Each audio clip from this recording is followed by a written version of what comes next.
Hey, what is up? Welcome to this episode of the Entrepreneur to Entrepreneur podcast. As always, I'm your host, Brian Lofermento, and AI is very cool. Feels like a superpower, but truth be told, the real superpower is how you can take such a complex and powerful tool and actually unlock it inside of your business, inside of your organizations, and especially across your teams to give everybody the superpowers to move in the direction of growth. And that's why I'm so excited for all of us to learn from today's guest, because we have found someone that is so brilliant in the work that she does. I'm so excited to learn from her. So let me introduce you to today's guest. Her name is Kacy Webster. Kacy transforms how leaders navigate complexity and drive sustainable growth. As CEO of Profit Quiver and a consultant with more than 25 years of executive leadership experience, she bridges strategy and execution to help organizations achieve meaningful, measurable outcomes that we're all chasing. Her work spans education, workforce development, and enterprise transformation with a strong focus on how AI is reshaping the future of business. Because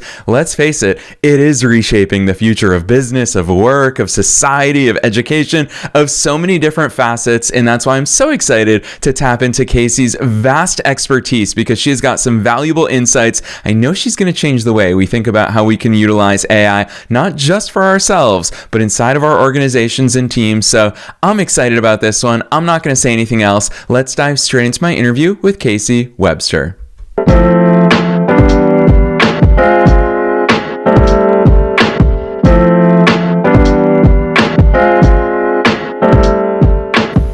All right, Kacy, I am so very excited that you're here with us today. First things first, welcome to the show.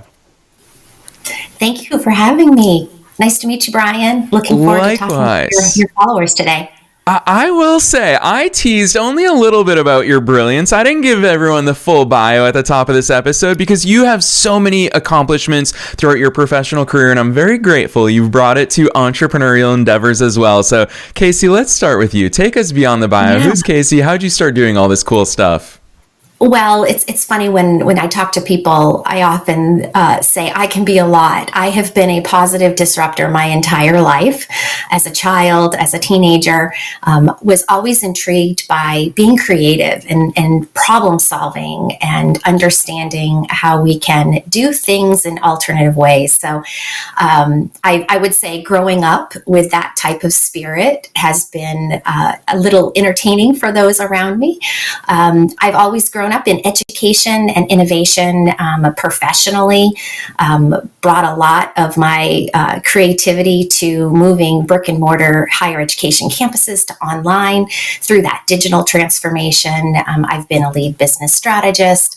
But one thing that really holds true to that as a former higher education market president, I love teams and I love just being able to transform. The thread that goes through my entire career has been change, and not just change in the sense of technology and process, but change in human potential, right? How can we help individuals find ways of doing things in their superpower?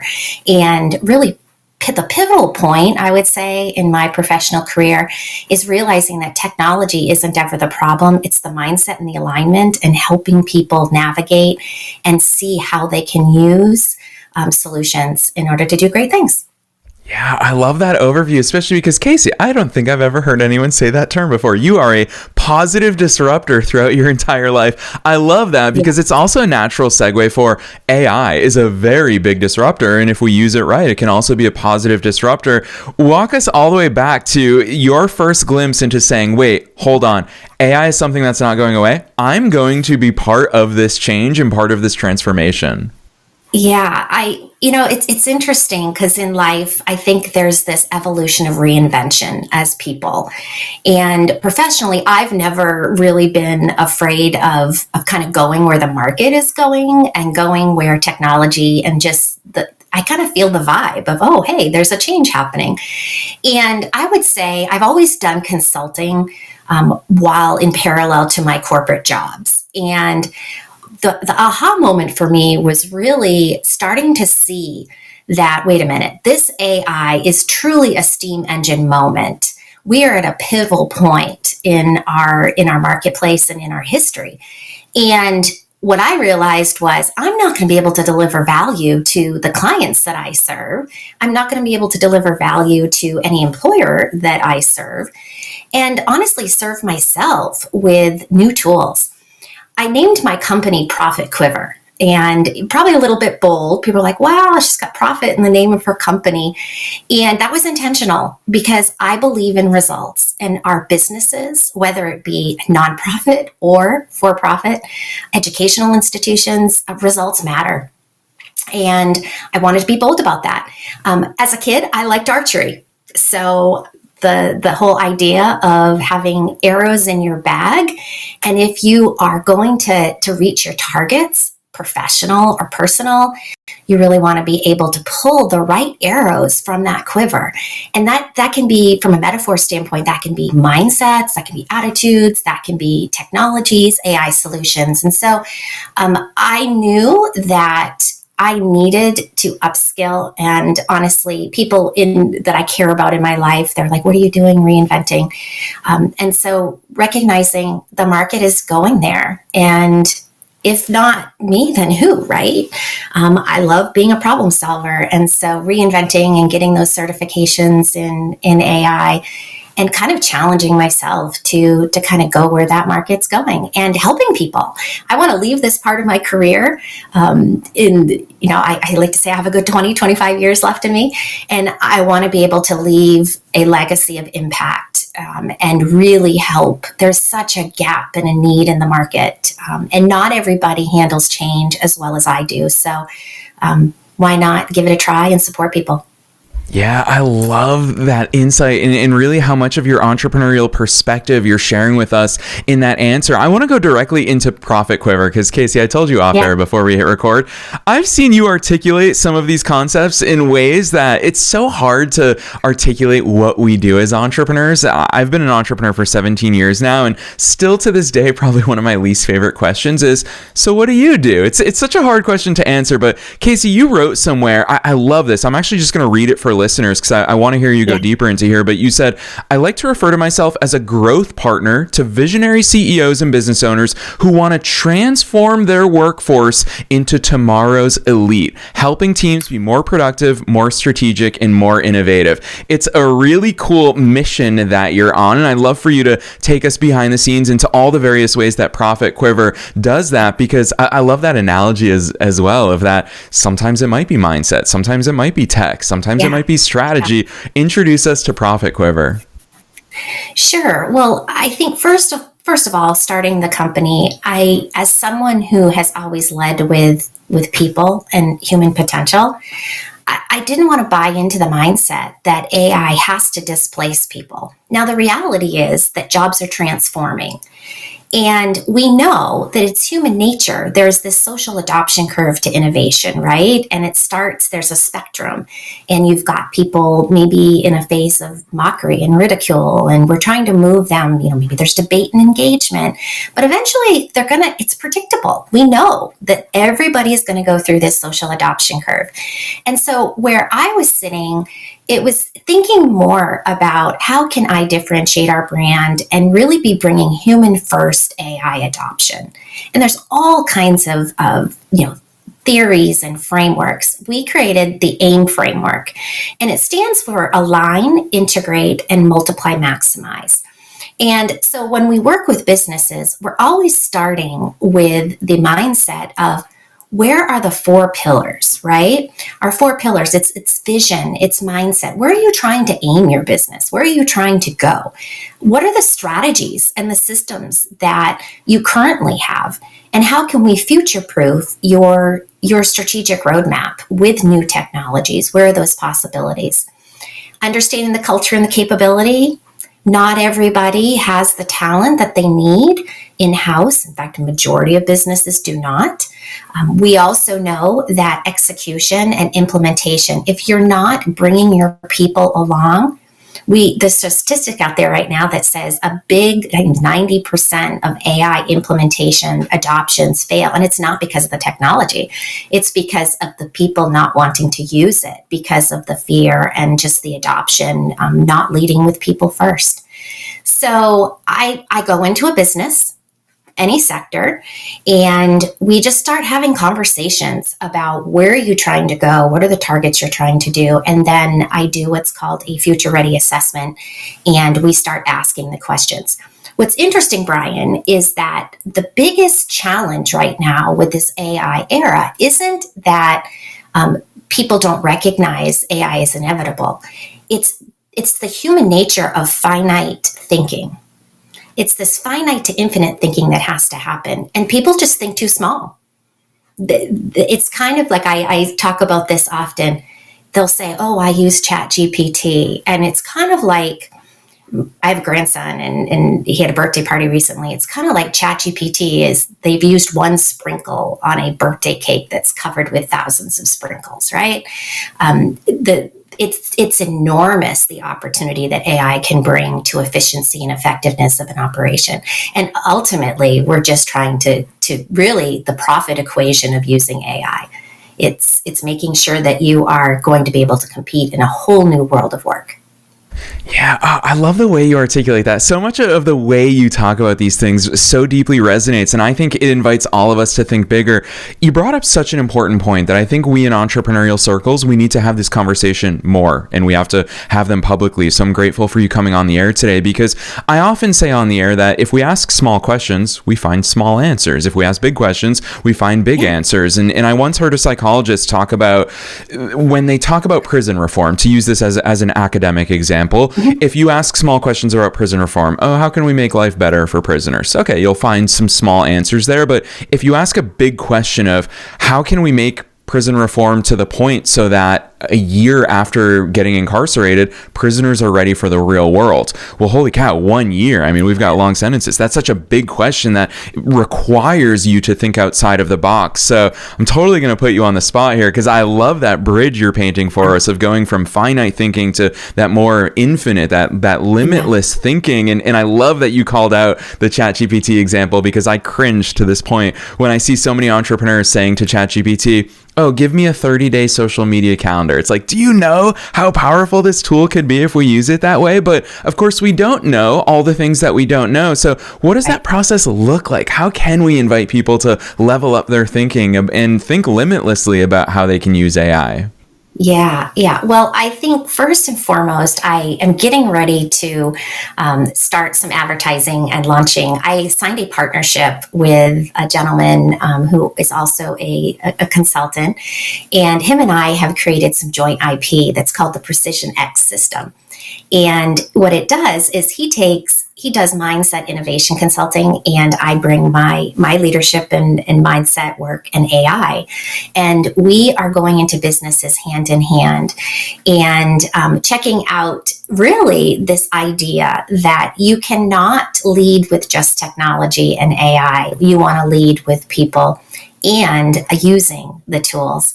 And so as we start moving forward, visiting our Profit Quiver website, it'll talk about that Precision X system. We will be having a landing page that will be announced on our websites and through our social coming up. I think it starts with businesses just reaching out to me and having a conversation. One of the things that I really am looking to identify early in the conversations with business leaders is, are they ready? Where are they at on the social adoption curve? Are they ready to step in to their competitive advantage? And are they ready to enable to lead that? What we know is that CEOs and executive leaders at companies cannot rely upon, they have to own it. They cannot rely upon just their teams to get stuck in what I call pilot purgatory or experimentation, because this is such a massive shift. It is really a market redefinition of everything. It's not just one technology, it's covering all functional areas. And so making sure that there's key sponsorship, and that starts with a conversation with those leaders who are ready, willing, and able to say, you know what, I don't want to be behind. Because it isn't even, honestly, I have this conversation often, it isn't even that you're running in place. If you're not moving in this AI era, you are falling behind. And it isn't just efficiency erosion, it's relevance and your ability to compete. There's new business models coming out every day and new competitors and emerging leaders who are going to steal your market share. Yeah, it's something big that we cannot ignore. And that's why I've been so excited to have you here on the air with us. I want to humble brag for you for a second, because even in your bio, part of what I didn't tease is that you've been a university campus president, you've been an academic dean, but even outside of academia, you've been a lead business strategist, you've been senior director of market strategy. You have so much experience across industries. And of course, within Profit Quiver, you are industry agnostic. You'll take all of your experiences and bring it into so many different types of organizations. With all of those different hats and experiences on, I'm super curious, because I'm definitely biased towards entrepreneurship as a lifelong entrepreneur. I'm a big believer that entrepreneurs, we push the envelope, and we are the leaders of innovation and change here because we're smaller. It's so much easier for you to turn a small boat than a large cruise ship. But with that in mind, there are of course innovators everywhere. And when we turn the news on, the news is talking about how's the academic world, what's the future of school, how's that going to change, what's the future of work. What are you seeing across industries right now with regards to preparedness, with regards to readiness? I'm so curious to get your vantage point, because I think that's something that makes your work so unique and powerful. Yeah, I would say that, first of all, higher education, my sweet spot where I've been. I would say that I just got done presenting at a conference last week, actually, of women in higher education. And that is, that particular sector is really challenged, only because think about the convergence already of higher education and what that has been, faced with. Just in terms of the enrollment cliff right around the corner, demographics changing, the affordability factor conversation, some of the socio-political challenges on campuses, and also the value of a 4-year degree, right? And this alignment to workforce readiness, knowing that workforce is shifting so quickly. And majority of the jobs that we're preparing our graduates for probably don't exist yet, right? And so when I work with higher education institutions, it's not just about leading differently, it's operating differently, because technology can now thread across the entire operation, but it's teaching differently. How are we going to prepare our students differently? And academia and AI, there's this like love-hate relationship, because students can use AI in the classrooms, and they should. That's what the world of work is going to demand. But there's this, imagine you if you're a faculty member and you've been a subject matter expert all these years, and you have power in knowing your information and your knowledge about a topic. And now AI comes riding on in and takes a lot of that information and delivers it to people. So our power is going to come in our ability to apply and orchestrate and collaborate intelligence with people. And I think that is super exciting. Let's look at the business sector. Same kind of conversation that we're having. We know in business that there tends to be real critical value drivers and department value drivers that are all aimed at being more profitable, right? So when we think about AI, banking has regulatory, healthcare, some regulatory challenges. So again, there's this love-hate. What are we doing? Are we going to be able to embrace and adopt AI? What's the risk of that?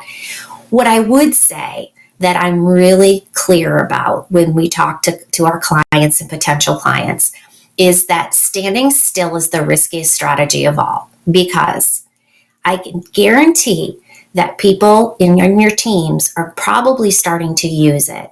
And if there's not good transparency, actually your risk can increase. And proper usage and effective training can make all of the difference in saving you expensive decisions and mistakes in the future. It's really cool hearing you talk about all this stuff, Kacy, because where my head goes is, I've been hosting this show for going on 9 years now. And 9 years ago, when we would talk about strategy, when we would talk about culture, when we would talk about leadership, so much of those conversations were regarding making sure everyone's moving in that same direction, because as organizations, we have shared goals and we all want to get there. I think about how bigger of a challenge that has become in today's day and age, where now you have people pulling in different directions because we can all use AI in such different ways. Right now, as we're all trying to figure this out, there's so little uniformity to the way that we're using AI. when you're stepping into these organizations, is that something you're thinking about? Is that something you're helping them to shape? Is there internal AI usage and standardization? I don't even know how to approach that conversation. So I'd love to hear some of your insights there. Sure. What I would say is that I'll use an analogy. Let's say I had a friend who just had a bummed knee. Let's say you have a bummed knee and your knee's bothering you. You would never go into the doctor's office and say, hey, doc, when can I schedule that surgery? Right? You just wouldn't do that. You would go in and you would start by asking questions, and the doctor would assess. How long has this been bothering you? What have you been doing about it? Have you been, treating it? Did you get injured? All of that diagnostic and assessment. It's the same thing. Every business is different. When we go in and provide consultating advice and assessing, we are making sure that we understand what's that individual business's tech stack, what's their culture, how are they equipped already, do they have legacy systems at play, what does their talent strategy look like, what are the resources that they have, and where are they really trying to target. If we're going to be precise in our execution and thinking about that precision X strategy, right, aiming with intelligence, we have to always start with asking lots of questions. Now, because I've got the training and the expertise on the AI side, I can kind of know what are all the AI components or tool sets that are in the pantry. And I often have, technology folks will reach out and say, will you be a distributor? Will you help me push my technology AI solution? And at Profit Quiver, we want to be agnostic. We want to be able to deliver solutions that are customized and personalized. But here's the thing. We would never use a bazooka to kill a fly, right? And what we know is that in today's world, there are some really great AI solutions that actually are low cost and pretty easy to integrate. So it doesn't have to be this complex entire implementation. It's just having the knowledge and understanding our workflows and understanding where are those pain points and friction points in your operation, and how can we mitigate that? Is there an easier way? Is there a way that we can have AI sit side by side with your human team members and see the benefit and the lifts from an efficiency standpoint? People often say, AI is coming for our humanity. I don't buy into that. I believe it's coming to amplify our humanity, because the more time that we will have and we can make room in our work days by not doing the redundant work and the repetitive work that AI can do, we will have time to be more humane. We will have time to do that higher quality level strategic thinking, creativity, problem solving, and interacting with people. I love the way you phrase that, especially because as an eternal optimist, I see so many of these positive aspects. And even when people have all these concerns about AI answering phone calls and AI interacting with us, if done well, it's actually a way better user experience. I don't want to call anyone at Amazon and wait on hold. I want to just be able to live chat with an AI agent that can tell me why my package is missing. And that's something that doesn't require humans, so that in those moments where we do need a human, gosh, they're not bogged down by mountains of support tickets that could be answered by AI. So I think that the view that you have of AI is one that hopefully a lot of us entrepreneurs share, and that we work towards of it becoming a question of what can AI handle so that humans can be uniquely human, because that is always going to be our advantage as people. And I'm so grateful for you there. I want to ask you, just knowing how much you are that ace in the back pocket for CEOs of fast growing companies and really ambitious companies, what does that workflow look like? Because you've talked about and really teased, I feel like you have such a cool job. You probably enjoy it as much as I enjoy my job being on the air with amazing entrepreneurs. But is it something that you recommend? Because doing a project one-off, that's one thing. You're going to make some enhancements. But I would imagine this becomes a practice between you and your clients of, hey, let's not just think about this once. Let's revisit it in a month. Let's have another conversation. Let's reflect. Let's have executive time. What does that ongoing relationship look like? And how can we in our own businesses mimic that workflow? Yeah, I think it really comes down to meeting the businesses where they're at. And we also recognize that, the ideal way of going about this is that you sign on with Profit Quiver and we put you through that Precision X system, which means that we're going to really dig deep into your business, your culture, your team. We provide an experience for C-suite leaders to work together. That can look as a full package that over a period of, meetings, workshops, academies, retreats, we're doing all kinds of things with your organization. But we also recognize that businesses have different sizes, different budgets, and different approaches and where they're at. One way that I deliver value to businesses is a fractional chief AI officer role. Businesses aren't wanting to put in a full-time FTE at 250, 300,000 a year, because that's what that role is getting at companies. They're not quite ready for that. And so on a monthly retainer, I can go in and join their leadership meetings on a regular basis each week and bring that expertise while they are trying to figure this out and navigate. Another way to bring value is I do a lot of speaking and a lot of training. For-profit speaking, really just delivering expertise and helping teams with the ins and outs of AI adoption, and not just of the technology side, but also recognizing this mindset idea. And my partnered initiative and I, we both are with the Precision X system, spending a lot of time just helping businesses grapple with, are we ready? Where are we at as a culture? And how are our teams preparing for that? Let's see, some other coaching, leadership coaching. So what we realize is that sometimes business leaders are not, they're not ready for an infinite mindset, and maybe they aren't ready to lead in a different way. It used to be within leadership prior to the AI era that everybody kind of listens to the boss, right? This command and control hierarchy. And with AI, that is changing. The influence of executive leaders now is really coming their ability to be collaborative and their ability to orchestrate systems that empower people to use tools. And that ability to let go of some of that control can be a challenge for some leaders. And so coaching, one-on-one coaching through kind of what does this new leadership look like day in and day out. And I spent a lot of time in my role after interviewing, doing the future ready assessments for businesses, preparing key findings, strategic roadmaps, and I'm giving them a full deliverable. Here's all the possibilities of where you could go and my recommendations for where you should start. And then business leaders have good, clear decision making and what I call kind of that absolute clarity and that precise vision on how we're going to get there.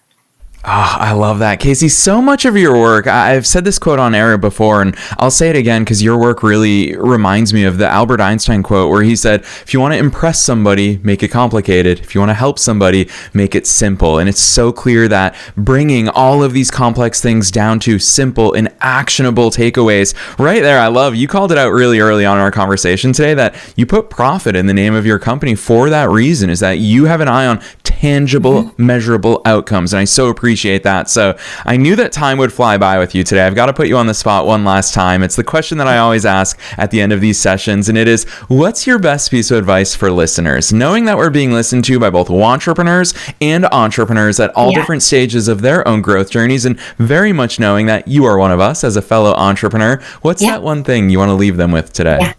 I would say visit my website and let me help you, because doing nothing is a problem. You are going to, in the end, not be able to keep up and compete as this evolves and rolls out. And so visiting our profitquiver.com website and booking an initial call with me, and we can talk and just start the conversation. The other thing that I would say, if you're not, I'm hoping you're going to reach out to me, but if it isn't me that you reach out to, do something. Start engaging with your teams and really put your hands around your team and think about how your team members must be feeling in regards to this whole evolution. We hear companies letting go people all the time, and talking about how AI is disrupting things. You don't have to be that type of leader and that type of culture within your organization. Help your people and your jobs transform to a different way of bringing value to your business so you can grow and you can future-proof your profits. Yes. Oh, I love that. Kacy, such a strong message here today. And one thing I want to call out on that note, especially tagging on to talking about sending people to profitquiver.com, which listeners, I'm going to remind you of that link in just a minute here. But I really want to interject this, Kacy, because I think it's so valuable. And I don't want people to overlook this from our conversation today, as you called out the fact that not every founder, not every leader, not every CEO is ready for limitless thinking and infinite thinking, the way that you've phrased that and articulated that. And I really appreciate that you call that out, because it's easy for us to tune into business podcasts and read business books and be like, yeah, that's me. I'm that person. I am already thinking limitlessly. But you have such a wealth and depth of experience in the fact that you've interacted at the highest levels of academia, for-profit. You've interacted with nonprofits. And really, it's all of those insights that, I mean, it's not to overuse this word, but it's a safe space for us to really confront the realities of where we are. It's something that I took away so much from your work, even leading up to our conversation today, is that you just have this realistic view of, hey, it doesn't matter how far along we are. Let's figure it out so that we can get to where we want to go. So listeners, you heard it directly from Kacy just there. Profitquiver.com is where you can very much get a hold of her. We're also linking to her personal LinkedIn down below in the show notes, no matter where it is that you're tuning into today's episode. So Kacy, on behalf of myself and all the listeners worldwide, thanks so much for coming on the show today. Thanks for having me. I really enjoyed our time. It was nice meeting you, Brian. And may the force be with all of us as we navigate this continuing AI era. And it's an exciting time, can be a little scary, but together we can navigate it and really target great things.